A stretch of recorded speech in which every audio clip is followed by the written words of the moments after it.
Recording in progress.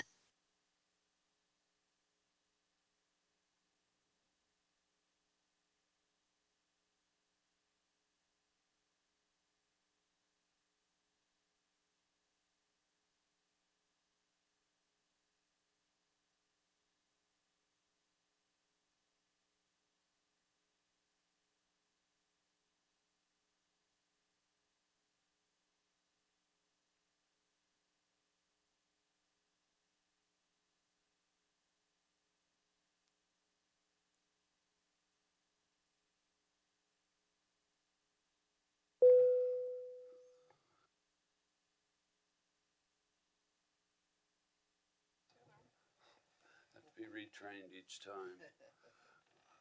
Okay, welcome to the pre-meeting of the West Jordan Board of Adjustments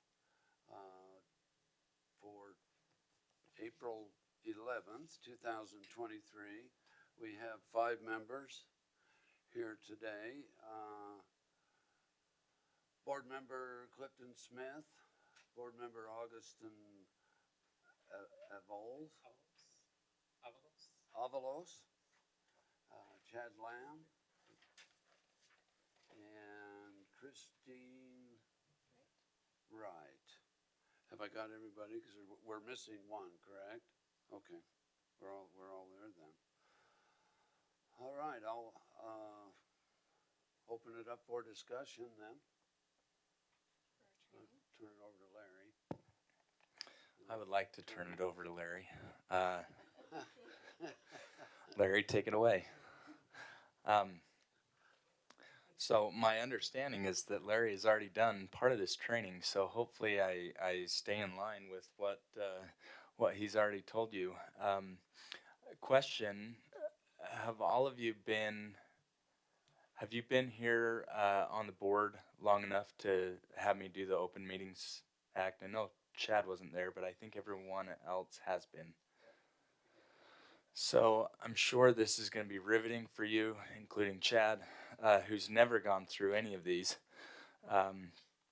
So let's get started. I've tried to narrow it down, and hopefully we can move this quick. The reason being for this training is that it's by statute required for all members of a public body.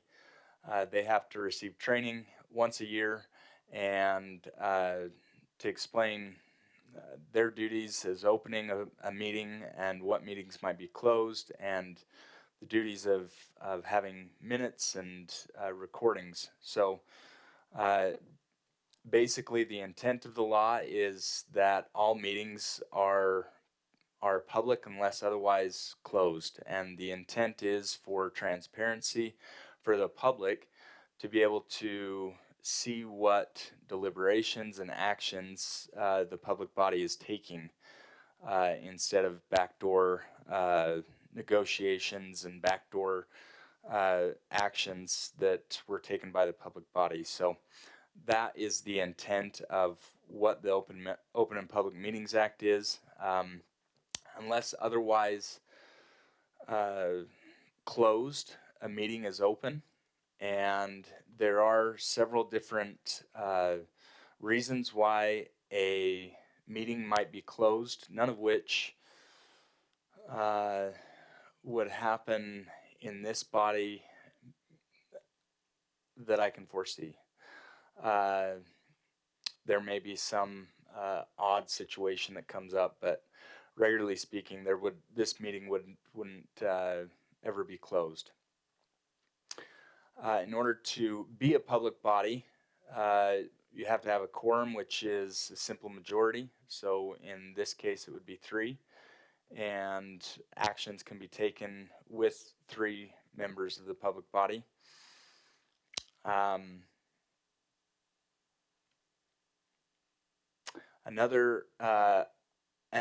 as far as whether a public body, if 3 of you were in church or in the grocery store and you all saw each other, and you wouldn't need to send someone away from your conversation unless you were talking about and making actions. as a public body, as those members of the public body. So a social or a chance gathering doesn't qualify to be a public body.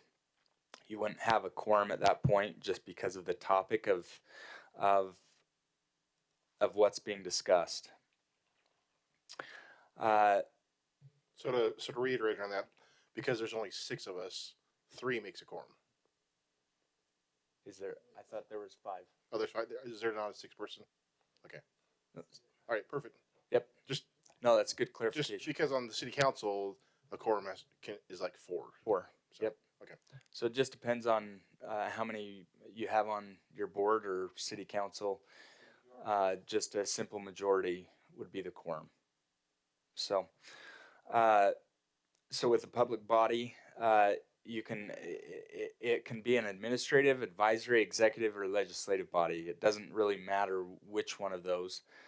But you also, in order to be a public body, you've got to be created by either statute, rule, ordinance, resolution, Utah Constitution. You've got to be more than 2 people, and it's got to be funded by, in whole or in part, by tax revenue, and vested with authority to make decisions, all of which obviously you have here. So it's by Utah State Code that that the Board of Adjustment is organized, and we also have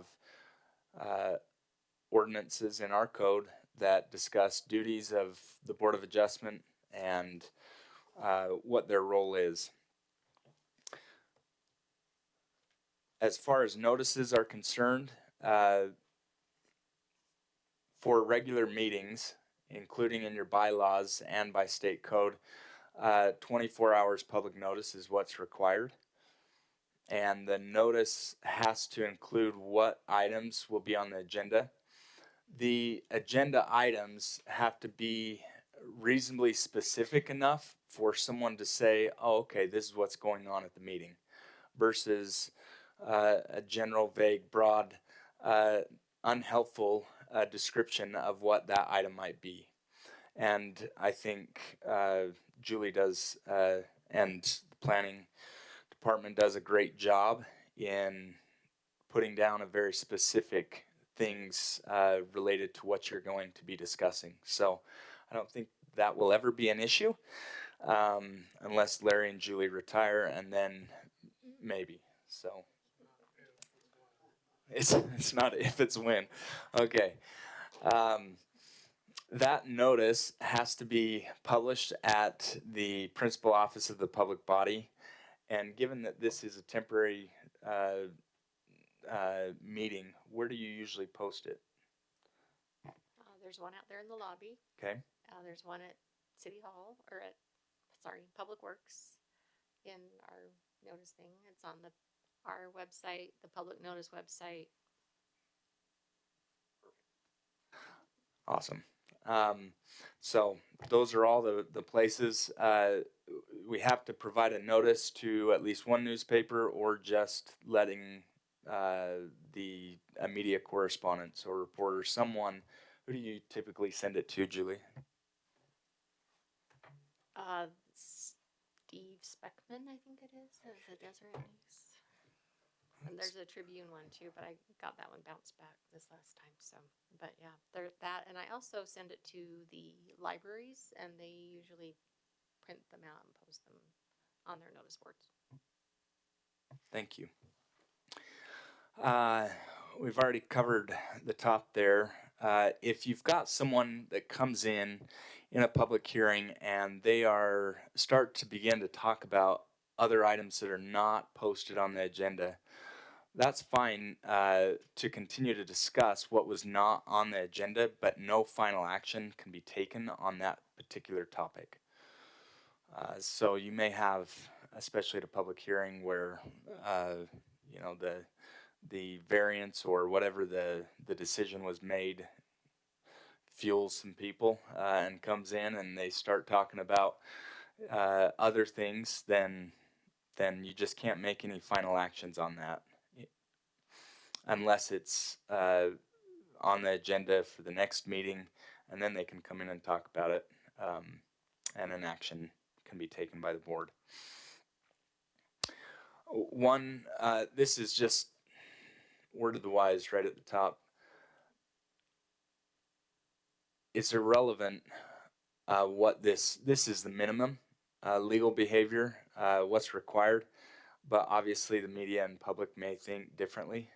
Even though you may legally be following the law, that doesn't matter to the public and media. If there's any perception of that you're holding something back, or say you are texting each other during the meeting saying, hey, vote this way, hey, vote this way, and so any perception matters. The minutes for that go on in this meeting, first of all, there's pending minutes, and it doesn't say, it just says within a reasonable amount of time those have to be posted and made available. But it's 3 business days after approving the minutes that you guys approve the minutes that it has to be available to the public, as well as our audio recording within those 3 business days. There is if you're interested, there is an additional training that the auditor puts on for Open and Public Meetings Act that you can see at the top there, and the website there is at the bottom, and you can go through. It takes about 7 minutes as far as the presentation goes. You can actually get a certificate of that you have gone through a course by the auditor and put it on your wall. You can frame that thing and put it on your wall, so it makes you feel better. You have completed that course. And then it just takes you through very basic questions. And just to make sure that so obviously that's a simple majority, creates a public body. These are the 3 places, so that would be true that those would be made available to the public. If a new topic not on the agenda is raised by the public during the open meeting, the governing body may discuss the topic, but no final action. That would be true, like we discussed. A recording must be a complete and unedited record of all open portions of the meeting, and be labeled with meeting date, time, and place. That's true. Majority of governing board members, this we already talked about. If it's a chance or a social meeting, it's not a quorum. The public meeting pending minutes and approved minutes and the recordings of the public meeting are subject to GRAMA.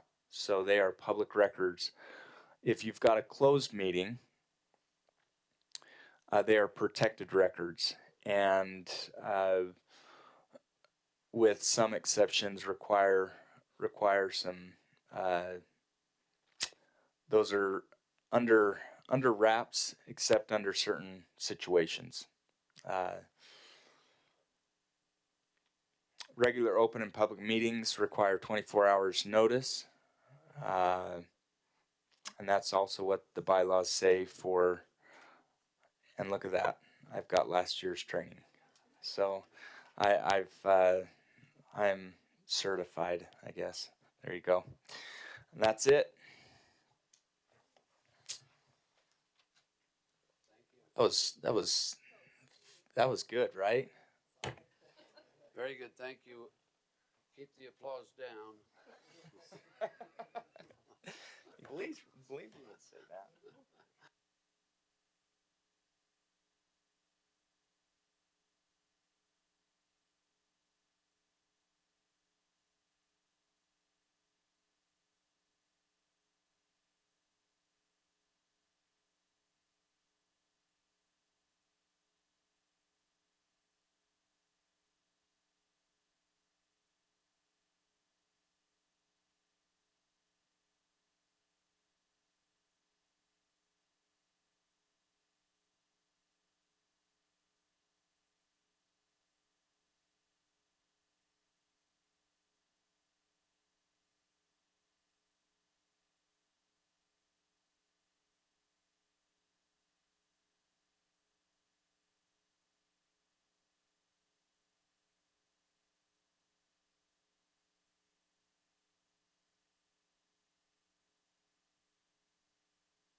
I have a question on procedure. Once the applicant does their presentation and we discuss it, should we discuss each criteria one at a time? Is that? What's Yes. your thoughts there? Each criteria one at a time. Do we take a vote on each criteria? No, you don't need to do that. Just what matters is what goes into the minutes, because the minutes are the record. So if it is appealed, that there is your discussion is in the record of why that decision was made. Okay. All right, thank you. So we'll just talk about discuss each one individually, and then have a vote on it at the end. Okay. Thank you.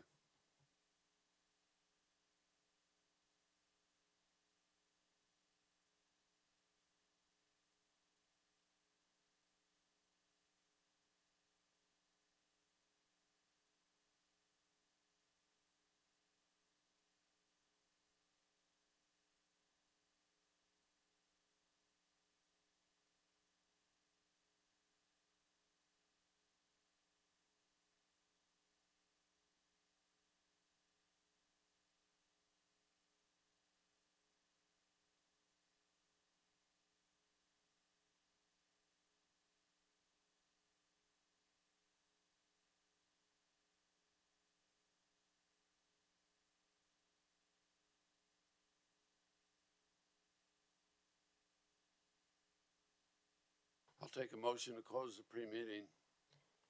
I move that we close the pre-meeting. I second that. We have a first and a second to close the pre-meeting. All those in favor? Aye. Aye. So be it.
That wasn't part of your discussion, wasn't it? Can we start early?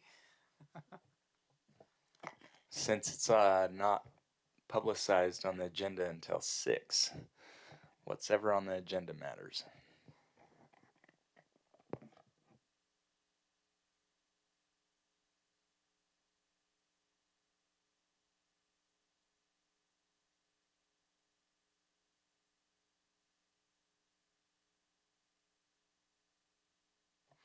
The Talbots missed a riveting training on the Open and Public Meetings Act. You came in just a little bit too late. Thanks to Mark, he He might have saved you. because I questioned him a couple of times. Will you be there at 5:30? After the second questioning, he finally said, no, just show up at 6.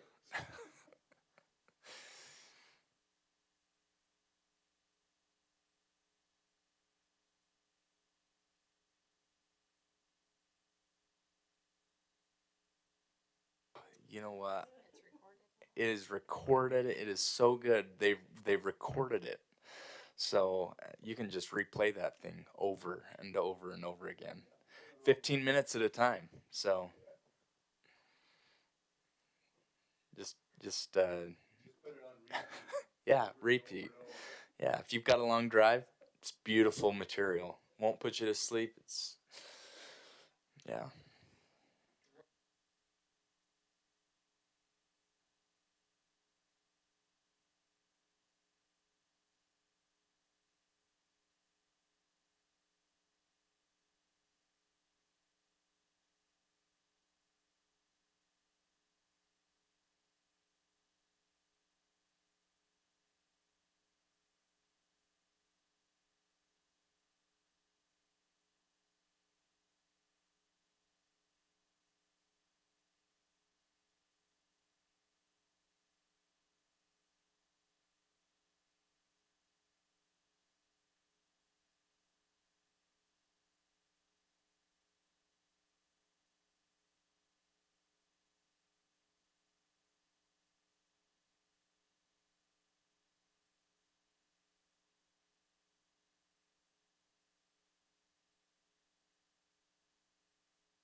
Welcome to the West Jordan Board of Adjustment meeting today, April 11th, 2023. We have 5 members in attendance today. Board member Clifton Smith, board member Augustine Avalos, and board member Christine Wright, and board member Chad Lamb. And I'm the chairperson, Bill Heiner. Our first item on the agenda is to approve our last meeting's February 8th minutes. What's that? January I'll- 10th. I'll make a motion to pass the minutes from January 10th. Oh, 10th, okay. Oh, I second that. All right, we have a first by Christine, a motion by Christine Wright and a second by Augustine Avalos. All those in favor? Aye. Aye. Aye. Aye. All right, the minutes are passed from the last meeting. Item number 2 on our agenda tonight is the Talbot variance. It's at 8006 South Hale Haven Court. It's a variance to section 8-10-1 of the 2009 West Jordan Municipal Code to allow retaining walls greater than 6 feet in height. The LSFR zone, it's in the LFSR zone, and Steve Talbot is the applicant. And it's on parcel 29798. I guess I don't need to go any further with that, but the legal description is 20342610005. All right. So with that, I'll turn the time over to the applicant.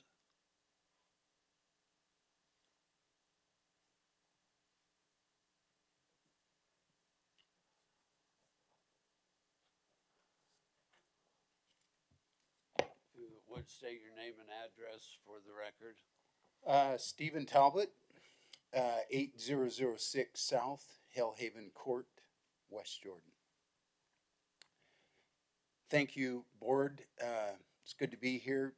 I have a few slides here that I'd like to present. I trust that you guys can see what I see. Yes. Just a little bit about Jill and I. We moved to West Jordan in 1988, built our first home on Parr Drive. In 1988, Parr Drive was way out there in the middle of wheat fields, and Jordan Landing was a cornfield. And as witnessed by that, one of the interesting things in that first home in Parr Drive, it was the night after Halloween, in 1988, that we woke up to a cougar under our back deck. That situation was eventually remedied, but it was interesting. We then built another home just across New Bingham Highway at 5272 West, and we lived there for 27 years, and we just recently closed and moved into this home on Hellhaven Court. So just a little bit about us. We've been in West Jordan for a number of years. We've raised our family here. Into the application, the first criteria, you guys are all familiar with that. I've shown it there in the slide. I won't take the time to go through that, but in my judgment, a literal interpretation of the city ordinance would, as depicted there, not allow a substantial property right possessed by other property in the same area, would not allow retaining to be constructed as the lot has been prepared, would not allow optimal utilization of the lot, and would require steeper finish grades, which could result in erosion and drainage issues. The hardship is located on the property, which variance is sought, and comes from circumstances which I believe are are peculiar to the property. Criteria 2, as the Orchard Heights development was designed as indicated by the grading plan that is presented in some of the documentations, some of the lots, the lot that Jill and I have purchased included in this group, have this large up to 20 plus feet elevation change between the cul-de-sac elevation and the back of the property elevation. The other thing that's maybe unique to lot 115 is it is the last lot developed in phase 1, so we are constrained literally on every side by what previous property owners have done with their lot. Granting a variance, again, in my judgment, is essential. It will allow, again, retaining and landscaping to be performed in a manner to optimize the utilization of the lot, more level area to enjoy, easier landscaping, again, minimize the slopes and erosion, and will provide a property right that the eastern neighbor has evoked or has created. I don't believe the variance will substantially affect the general plan. The retaining will be completely contained within the lot, our lot 115, will not impact the view of any surrounding lots, will be designed by a professional engineer and will not pose any threat to public safety or public health, and more importantly to me and my family is will not impose any safety or health risks to the Talbot family. Have met with some of the staff as indicated here, and the proposed design does not appear to be in conflict with any building or engineering ordinances. Criteria 5, I believe that granting a variance is within the spirit of Title 8, will allow landscaping plan to be implemented and will provide a substantial property right possessed by others. Therefore, I believe substantial justice will have been achieved. In closing, I would recommend that the Board of Justice concur with the staff report recommendation, as in this Brown versus Sandy City Board of Adjustment case, be liberally construed in favor of the property owner and approve the variance. I thank you for your time and consideration.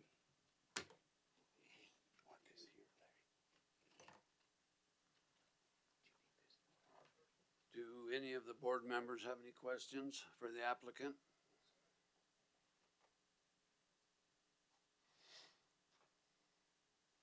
No. I have one question. You said the Sure. property owner to the east enjoys a retaining wall as high or higher than what you have now, or? The property to the east has constructed a retaining wall system where he has 2 9-foot retaining walls, again, to make up that elevation change from the back property to the cul-de-sac. Okay, thank you. So that the height is set at 6 feet. So you're saying he has 9-foot retaining walls. Was that a variance approved, or was it just? I can't speak to how that came about. I can only speak to the fact that he's built the wall and there was a permit issued. It says in the report, it Yeah, talks about. Mark addresses that Yeah. in his report. Sorry, I had a question. Will your design be similar to the neighbors? Will it be? It will be similar in the sense that we'll both have retaining walls in excess of the 6 feet requirement. It will be different in the sense that our proposed design will use different block Yeah. and we'll have a terrace in between. He's got some terracing and he's got a sports court in between his, so similar but a little different aesthetic. So the terracing does the drainage. Is that The- what the helps terracing- with the drainage? The reason why Jill and I opted for the terracing is we just like the aesthetic better than just one Big wall. vertical Right. 16-foot wall. Or a sledding hill. Yeah, sledding. It's going to be a big jump if you use it for sledding after the after the retaining walls are in. But yeah, so Christine, it will be similar in the sense that we both exceed the 6 foot. We're both retaining similar elevation change, but the design will be slightly different block, different configuration. And when did you buy? Well, Just recently? we closed in late January 2023. The process has taken a couple of years, literally. So we went under contract in early 2021, closed in early 2023.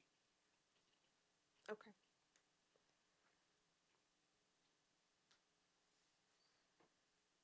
Any other questions? Okay, thank you. Thank you.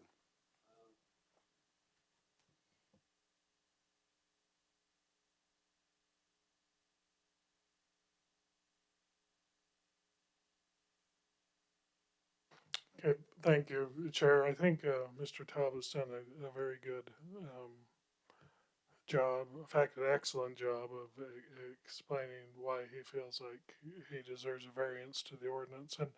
And what I want to dovetail on is the last conversation you're having about the terracing.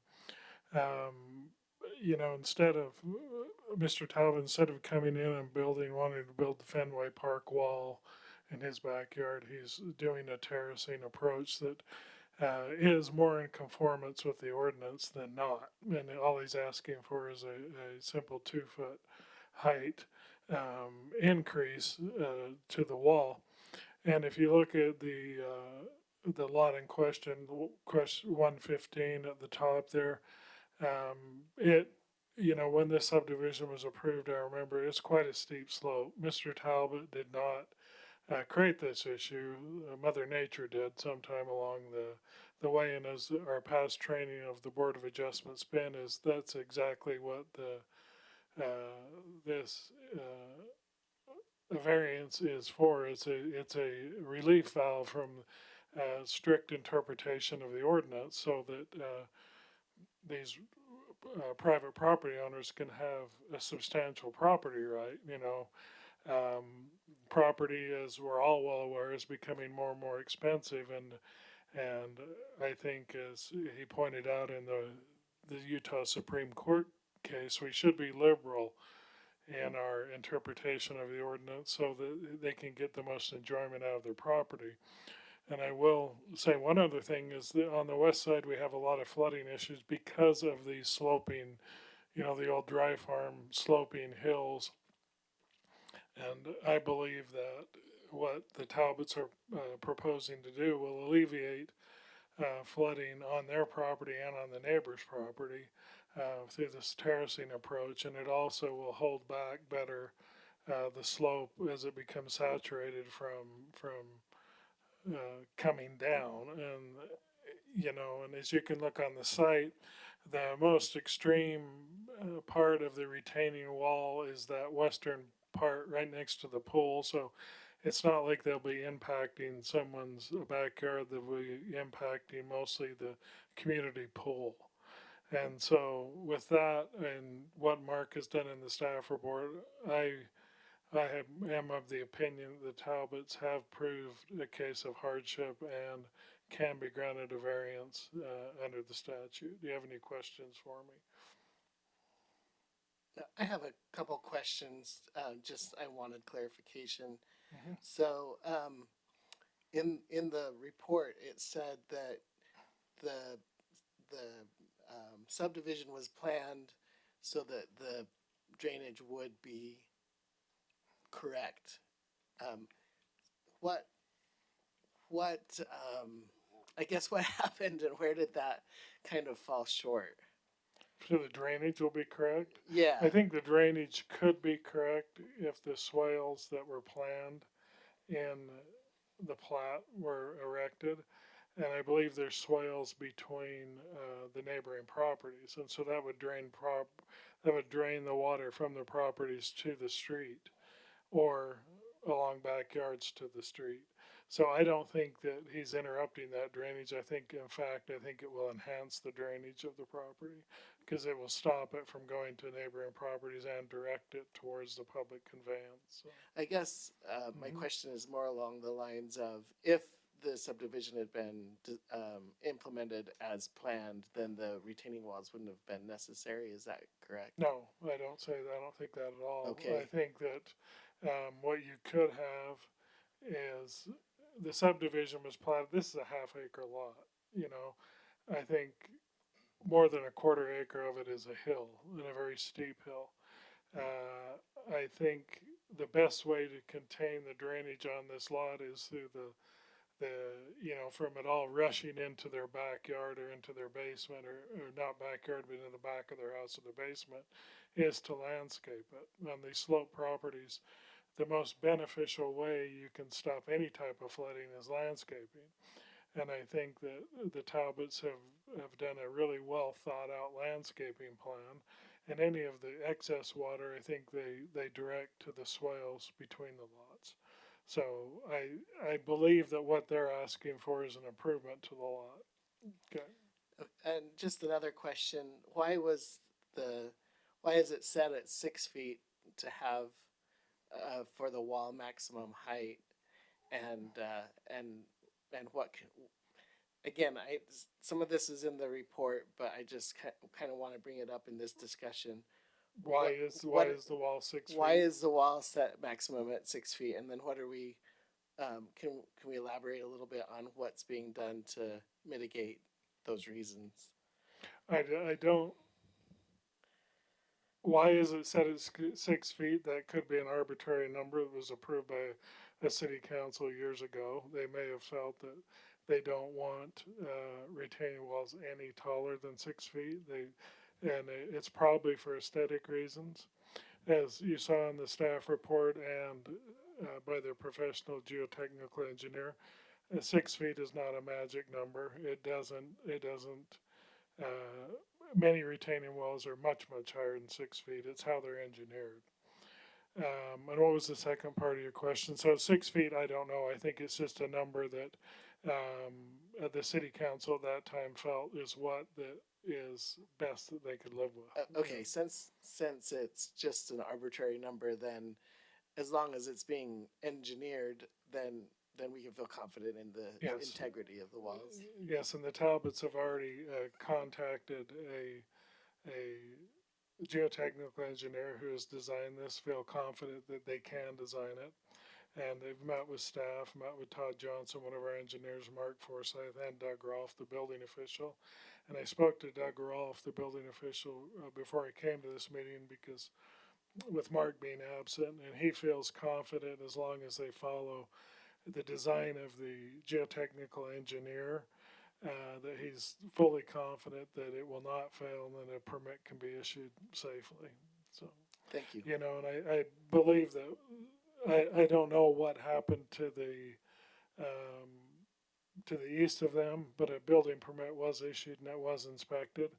The same will be required of the Talbots. They'll have to get a building permit and a building inspector will go out. In fact, I talked to Doug Rolfe, and I think Mr. Talbot's aware of this, that when this retaining wall is built, they will probably be required to hire a special inspector because we don't have inspectors that can be on site when these critical pours are being made.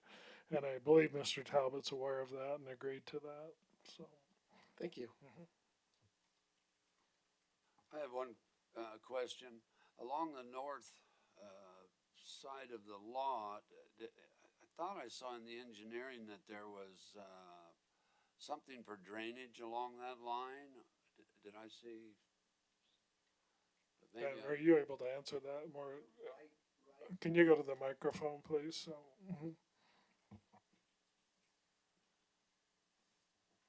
Again, right now, what's on the north lot is because again, that phase 3 is still under construction. There's literally a berm there, as Larry says, to try and mitigate any runoff or drainage coming off these undeveloped, still sloped, Right, okay. unlandscaped lots. As a temporary.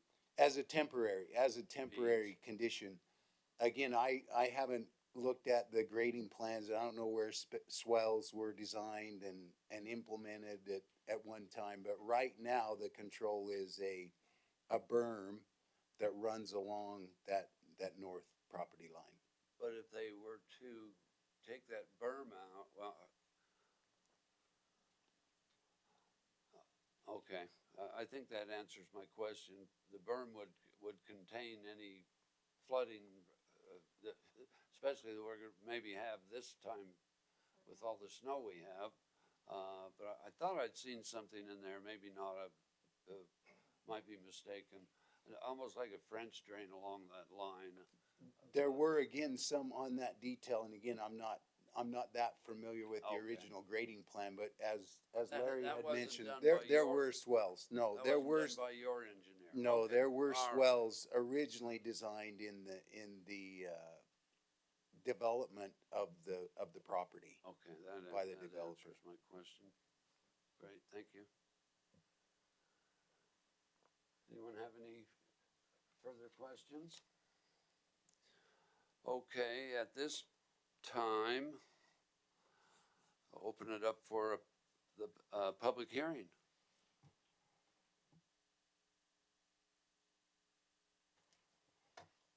Seeing no public.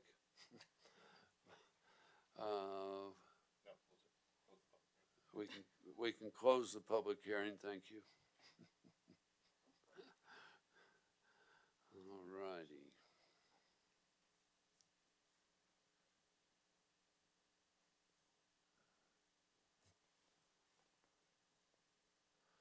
Okay, discussion. I'll go first. First of all, thank you to Talbots for going through this process. I know it's not fun. It's a long process.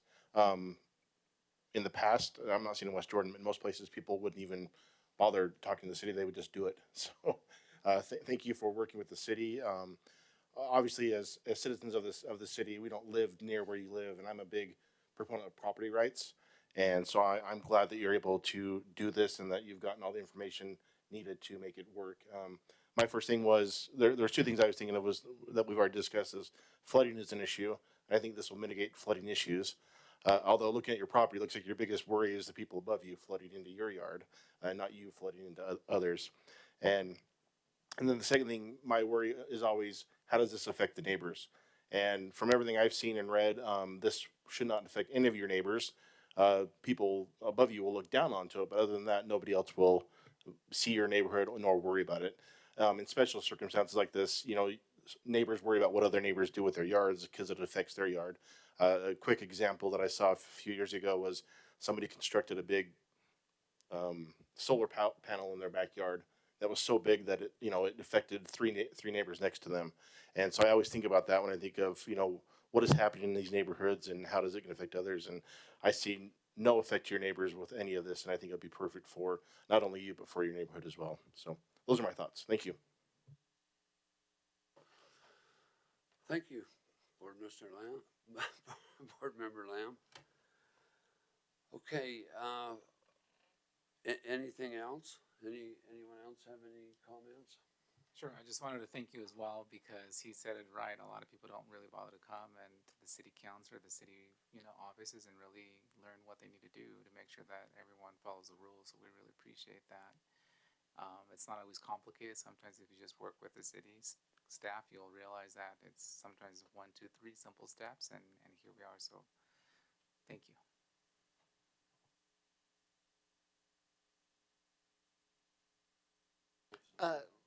I did have first just a clarification on or maybe one of the city staff could address the enjoyment of property rights or the enjoyment of the property. What do we mean by that statement, or can we elaborate on that? Well, so the Talbots purchased a half-acre property, and I think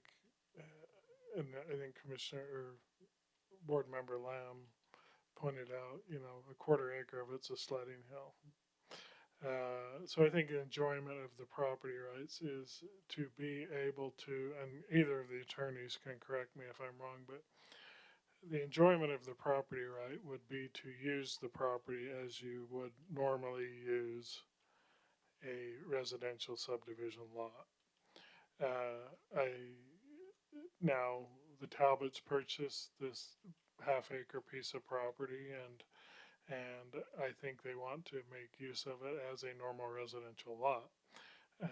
Having a hill in your backyard, it can be difficult. Now, if you want a hill in your backyard, that's great, but they want to use it like the other lots around them in the Orchard Heights subdivision. So I believe that's what the test of hardship is enjoying the substantial property right means. It means that they've paid a lot for this property and they want to use it in a way that they feel like is appropriate for a residential subdivision.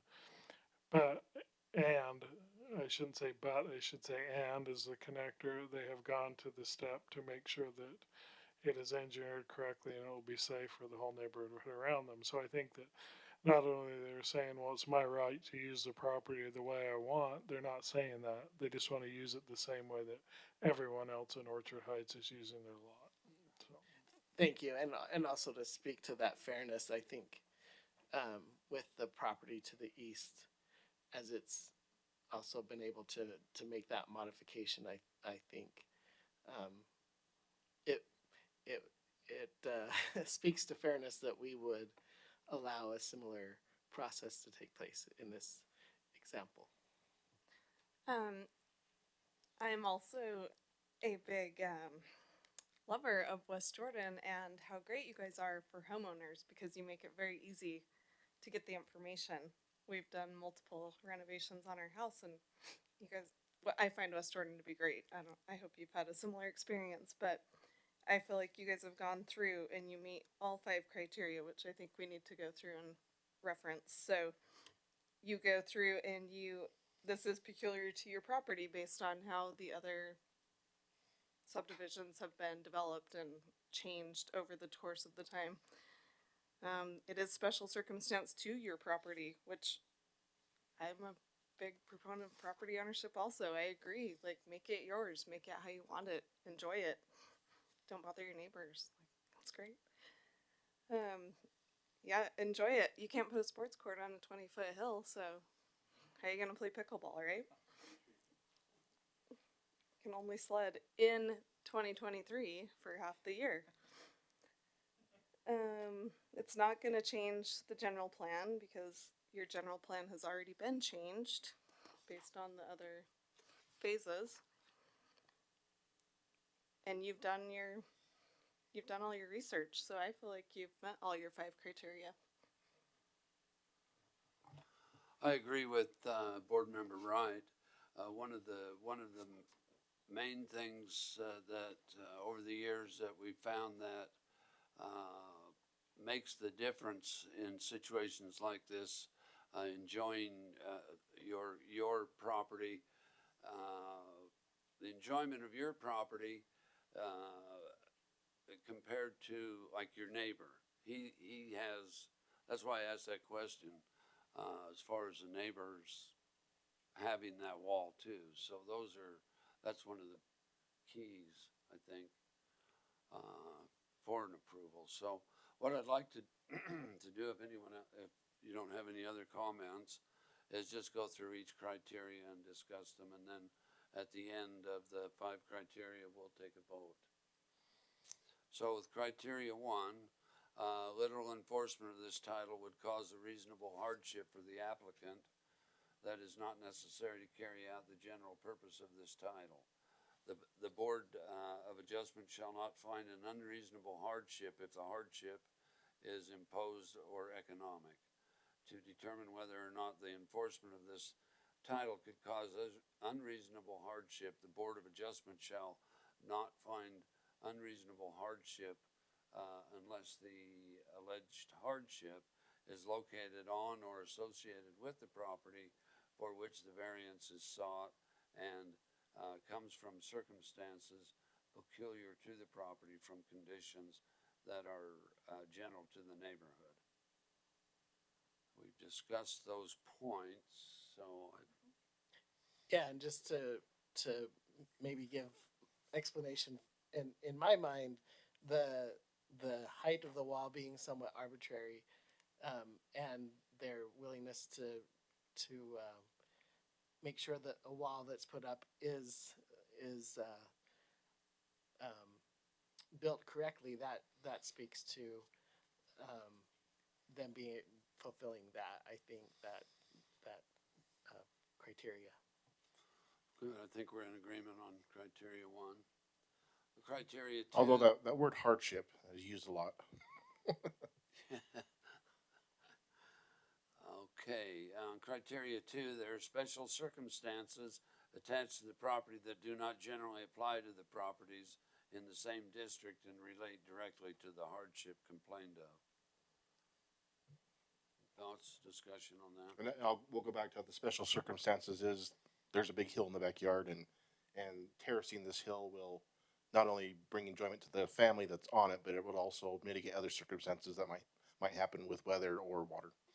And the neighbors have the same, are enjoying the same circumstance, or same situation.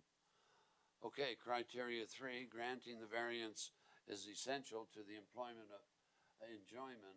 of a substantial property right possessed by other property in the same district. I think we're all in agreement on that. Go Yeah, I ahead. believe we've talked about the enjoyment of it, and that makes sense. Thank you. All right, criteria 4, the variance will not substantially affect the general plan and will not be contrary to the public interest.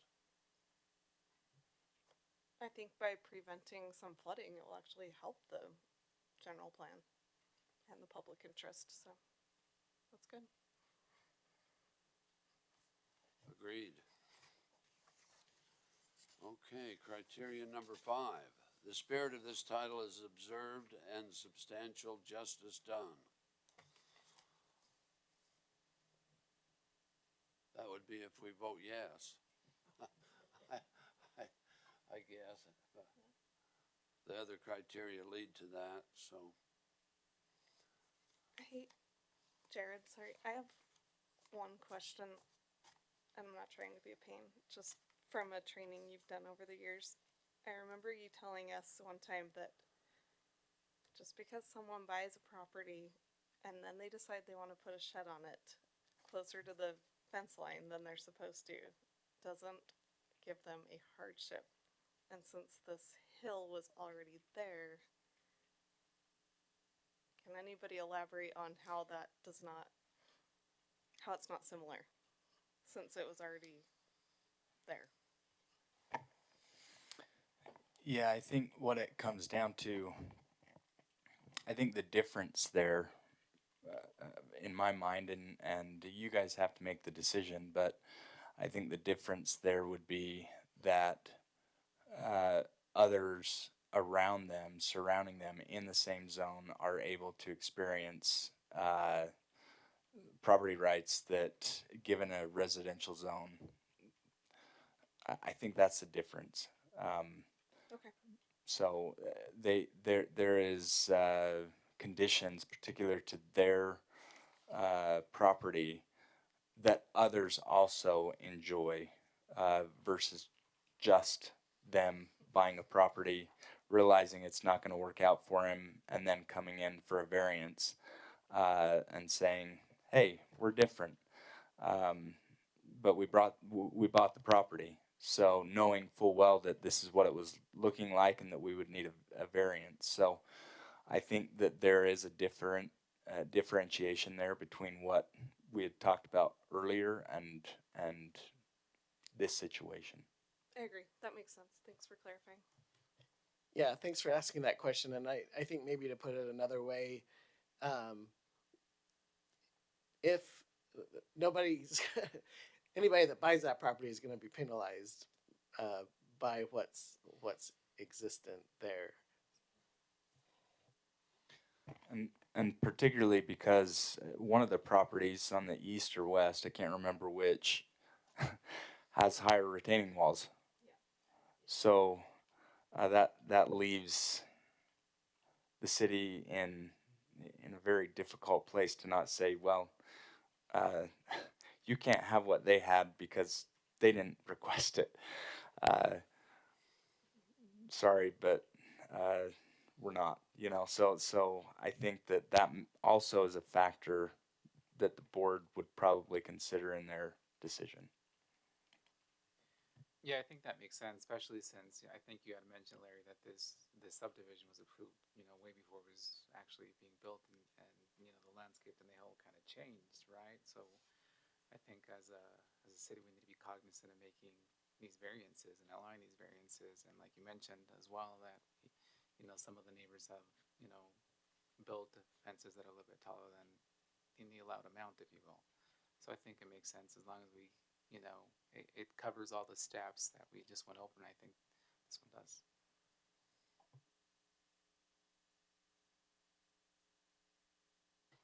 Okay, I'll open it up for a motion. I will make a motion that based on the presentation and criteria we have gone over, we, as the Board of Adjustment, approve the variance for the applicant's property located at 8006 South Hale Haven Court, increasing the maximum height limit for retaining walls from 6 feet to 10 feet. I'll second. Thank you. Board Member Wright has made a motion. Board Member Lamb has seconded. All in favor? Aye. Aye. Aye.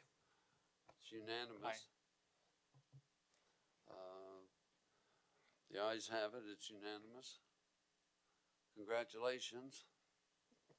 It was. Now go build a wall. It was fairly easy considering everything. Thank you for making our job so much easier. So, And if we don't have anything else, I'll move to adjourn. thank you. I'll second. It's been moved and seconded to adjourn. All in favor? All in favor? Aye. Aye. Aye.